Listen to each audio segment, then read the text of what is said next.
He called out for help. He begged for breath. And the world stopped to watch.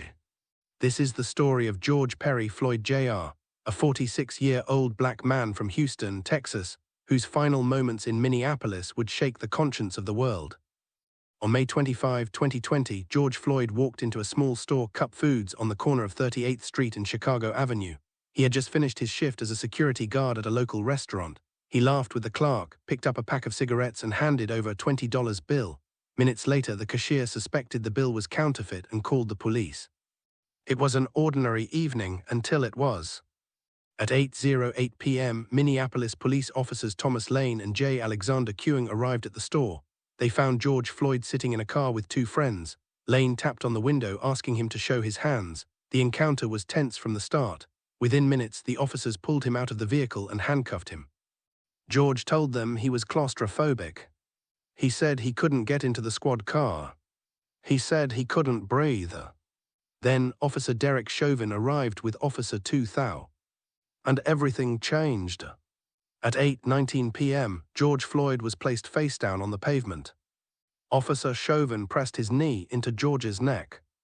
Officer Queuing held his back. Officer Lane held his legs. Officer Thao faced the growing crowd, keeping them back.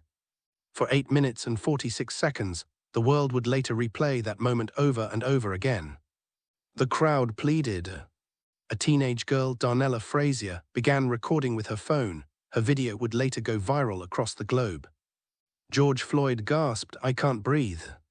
He said it again and again, more than 20 times. He called out for his mother. He called out to God. He begged for his life. The bystanders shouted at the officers to check his pulse.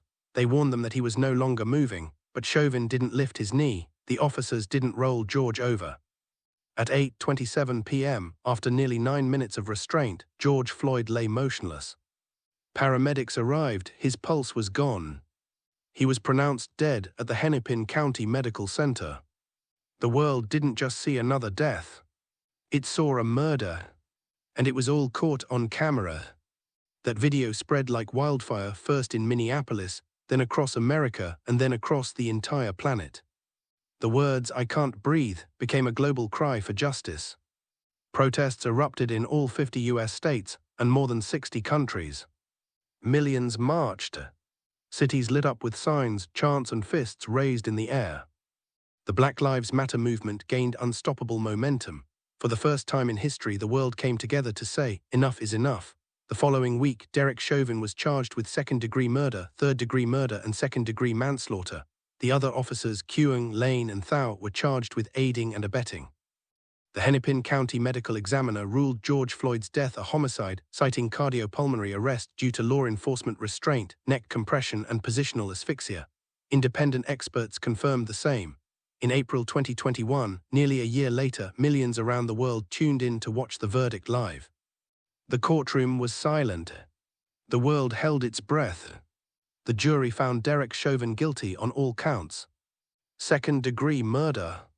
Third-degree murder.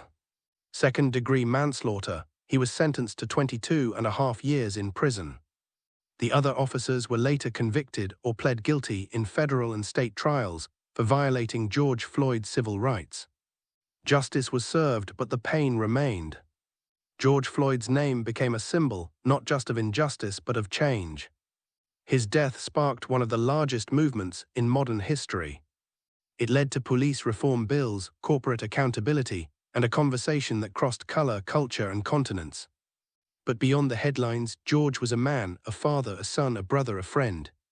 He loved music, sports, and mentoring kids at his church. He dreamed of building a better life in Minnesota. He was known by his friends as Big Floyd, gentle, kind, and humble. On that day in May, he became a martyr in a battle he never chose. His family later received a $27 million settlement from the city of Minneapolis, one of the largest in U.S. history, but no amount of money could heal the loss or erase the image that changed the world. The mural at 38th and Chicago now stands where he took his last breath. A fist painted in bright colors rises high against the sky. Every flower laid there whispers the same message. say his name, George Floyd. He said, "I can't breathe." The world heard him. The world saw him. And history was never the same again. When a man's last words are, "I can't breathe," and those words become a movement that spans continents, we are reminded of the cost of silence and the power of every voice that dares to speak truth.